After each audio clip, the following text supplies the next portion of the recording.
Assalamualaikum warahmatullahi wabarakatuh.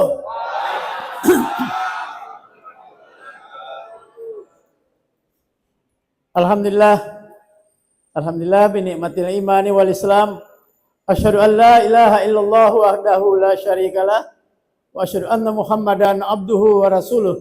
Allahumma shalli ala Muhammad wa ala alihi wa sahbihi ajmain, amma ba'd. Ikhwanal muslimin wal muslimat rahimakumullah. Tadi kita sudah mendengar paparan secara medis tentang kiat-kiat berpuasa dalam keadaan sehat. Bagaimana puasa kita tercapai membuat diri kita sehat walafiat. Ada beda sehat dengan walafiat sebelum kita lanjutkan ke makalah. Ini menurut Rasulullah, kalau sehat itu fisiknya. Kalau walafiat, fisik ini sudah sehat, lalu dia dapat tunduk patuh kepada Allah. Itulah afiat. Jadi sehat walafiat artinya orang yang sehat, namun dia tunduk patuh kepada Allah dengan modal kesehatannya. Demikian dalam pengertian bahasa Indonesia, dalam kamus bahasa Indonesia, sehat walafiat. Kita lanjutkan. Ya, sudah perkenalan sedikit sudah tadi. Saya berawal dari guru agama, namun pensiun menjadi kepala BNN. Jauh kontras antara pendidikan awal dengan finish terakhir di kepegawaian. Dilanjutkan, seorang sahabat Rasulullah bernama Abdullah bin Mas'ud. Rasulullah memberi gelar dia ahli ilmu. Orangnya kecil, kakinya kecil, namun dia ahli ilmu. Dia berkata dalam sebuah atsar, innal hasanati nuran fil qalbi, wa diya'an fil wajhi, wa quwatan fil badani, wa syi'atan fil rizki, wa mahabbatan fi qulubin nas. Satu kebaikan yang kamu berikan kepada orang lain, Allah akan membalas dengan nur dalam hatimu, lalu wajahmu menjadi ceria, fisikmu menjadi sehat, rezekimu dimudahkan oleh Allah, dan kamu dicintai oleh manusia. Pasang target, kata Pak Bupati Kati, pasang niat. Niat dan target ini adalah sesuatu yang tidak bisa lepas daripada tujuan kita puasa. La'allakum tattaqun, agar kamu bertakwa. Apa indikator takwa? Supaya kita cek nanti di akhir Ramadan, maka indikator takwa kita bisa melihat. Ada ayat yang dibaca di dalam khutbah Jumat setiap hari Jumat. Ittaqullaha haqqa tuqatih wa la tamutunna illa wa antum muslimun. Takwalah kepada Allah dengan sebenar-benar takwa, jangan kamu mati kecuali dalam keadaan muslim. Kemudian di surat Al-Baqarah 208, ya ayyuhalladzina amanu bisilmi kaffah wa la tattabi'u khutuwatis syaitan innahu lakum aduwwum mubin. Hai orang-orang yang beriman, masuklah kamu ke dalam Islam secara kaffah, secara totalitas. Jangan setengah-setengah. Kalau setengah-setengah mengikuti langkah setan, jangan mengikuti langkah setan, kata Allah. Sebab setan itu musuh yang nyata. Oh iya, saya sholat saja, tidak usah puasa. Itu setengah-tengah. Oh, saya puasa, tapi tidak mau berzakat. Itu setengah-tengah. Kaffah. Maka untuk mengetahui realita indikator ini, kita lanjutkan. Nah, ada 3 unsur disebut kaffah ini. Pertama, azasul Islam. Asasul iman dulu. Azasul Islam, ada arkanul iman terkandung. Ibarat rumah, saya buat garis gini. Rumah ini ada pondasinya. Apa pondasi rumah ini? Pribadi kita orang mukmin ini, pondasinya adalah rukun iman. Rukun iman, keyakinan, yakin kepada Allah, yakin ada hari kiamat nanti, yakin kita akan dihidupkan, yakin. Dalam pribadi kita ini pondasi. Kemudian ada pilar, ibarat kalau kita dirikan rumah, di atas pondasi ini ada pilar. Itulah rukun iman, rukun Islam.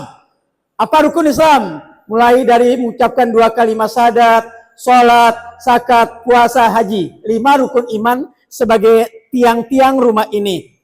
Rumah ini bisa setelah ada rukun iman dan rukun Islam, baru pondasi dan pilar. Belum apa-apa. Harus ada unsur kedua, binaul Islam. Apa binaul Islam? Rumah tangga yang islami. Sang istri tidak boleh terima tamu tanpa izin suami. Ya.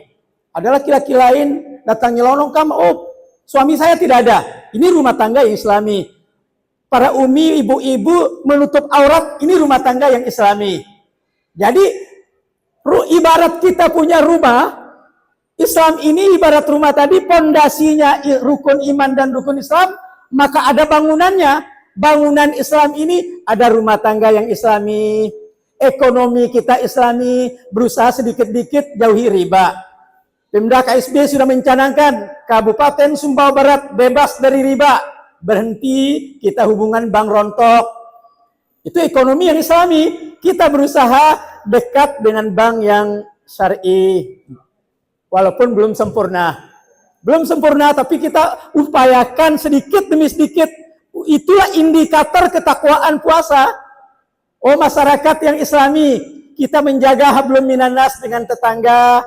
Kita berusaha menjaga hubungan baik dengan dasar husnuzon, berbaik sangka dengan tetangga, berta'awun, saling tolong menolong. Itulah masyarakat yang islami. Untuk terwujudnya rumah tangga yang islami, masyarakat yang islami, ekonomi yang islami, ditopang di atasnya ada atap muayyadatul Islam. Apa itu? Pelindung Islam. Apa pelindung Islam? Hanya dua. Satu sebelah kanan amar ma'ruf, yang kedua sebelah kiri nahi mungkar. Kalau amar ma'ruf ini mengajak orang berbuat baik, tugasnya para guru, para dosen, para kiai, ustadz mengajak orang berbuat baik. Sebelah kiri nahi mungkar, tugasnya polisi, tugasnya Pol PP, tugasnya pemerintah, mencegah segala bentuk kemungkaran.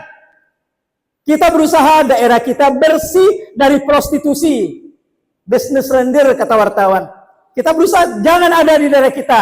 Narkoba berusaha jangan ada di daerah kita. Pemerintah tidak mengizinkan miras di KSB. Maka itulah upaya amar ma'ruf nahi mungkar. Apabila terwujud ini, maka itulah yang diharapkan, udhulu fis-silmi kafah.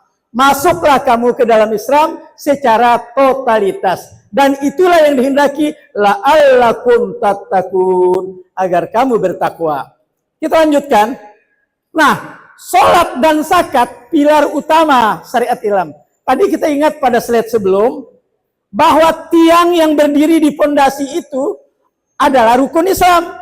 Rukun Islam ini ada dua yang sangat penting di sini sebagai pilar, sholat dan zakat sebagai pilar rukun Islam. Tidak bisa berdiri bangunan yang namanya rumah tangga Islami, masyarakat Islam, kalau orang ini tidak sholat, kalau orang ini tidak zakat. 36 kali di dalam Al-Quran Allah sebutkan, aqimis sholat wa atuz zakat. Dirikan sholat, tunaikan zakat. Khalifah Abu Bakar As-Siddiq orangnya lembut, namun baru 2 hari dilantik beliau kerahkan pasukan ke suatu tempat, berangkat serang. Kenapa diserang? Kata Umar, mereka kedengaran azan subuh tadi, betul, tapi mereka menolak zakat. Mereka tidak mau berzakat karena Rasulullah sudah meninggal. Akhirnya Khalifah mengerahkan tentara. Sampai di sana mereka siap, kami siap berzakat. Jadi tidak jadi diserang. Pemerintah Indonesia tidak menggunakan polisi tentara, tapi menggunakan Undang-Undang Nomor 23 2011, PP 14 2014, dan Peraturan Daerah KSB Nomor 1 2018, dan Peraturan Bupati Nomor sekian 53, kemudian Peraturan Nomor 5 dan seterusnya tentang kewajiban berzakat bagi masyarakat KSB. Yang sudah berzakat di KSB ini 75% pemberi zakat adalah ASN, ya 0, sekian persen adalah pengusaha rekanan Pemda. Ya, kita lanjutkan. Nah, jenis-jenis zakat. Zakat fitrah sudah biasa kita di bulan Ramadan, ya 2,5 kilogram. Kalau bahasa Sumbawa 1 gantang. Ukuran gantang itu sebenarnya lebih banyak daripada 2,5 kilogram. Kalau Basnas secara nasional 2,5 kilogram itu dengan kriteria harganya tergantung makanan beras yang dimakan oleh orang keluarkan zakat. Kalau Pak Dokter yang gajinya 10 juta, maka dia harus ambil beras premium. Tidak boleh beras yang ekonomis. Harga beras ekonomis itu adalah 15.000. Tapi kalau beras premium harganya 30.000, maka zakat fitrahnya beras premium yang harga 30.000. Tergantung makanan yang dimakan oleh orang tersebut. Ya, zakat fitrah lebih utama untuk fakir miskin. Boleh sih yang lain, asnaf fisabilillah boleh, amil boleh, tetapi utamanya fakir miskin. Kalau tidak ada fakir miskin di lingkungan Menala, pindah ke Kuang. Tidak ada Kuang, pindah ke Sampir. Kalau sudah tidak habis, tidak ada di daerah kita, serahkan ke daerah lain demi fakir miskin. Tapi kalau zakat mal, asnafnya fakir, miskin, amil, fisabilillah, ibnu sabil. Apa itu amil? Ya orang yang bertugas. Apa itu fisabilillah? Orang berjuang di jalan Allah. Apa ibnu sabil? Orang kehabisan ongkos di jalan. Gorimin, orang yang berhutang dalam kepentingan agama. Kemudian mu'allaf, orang baru masuk Islam. Dan hamba sahaya. Tapi sudah tidak ada orang budak atau hamba sahaya sekarang. Jadi 7 yang lebih dominan bagi zakat mal. Apa itu zakat mal? Zakat mal banyak zakat mal ini. Ini sebagian saja. Ada zakat rikas, tidak tertulis. Apa itu zakat rikas? Kalau mungkin sedang menggali sumur, tiba-tiba ditemukan ada benda berupa peninggalan purbakala, berupa emas atau perak. Maka hari itu juga dikeluarkan zakat 20%. Kalau benda temuan namanya rikas. Ada patung dari emas ditemukan dalam sumur, maka keluarkan zakat hari itu juga 20%.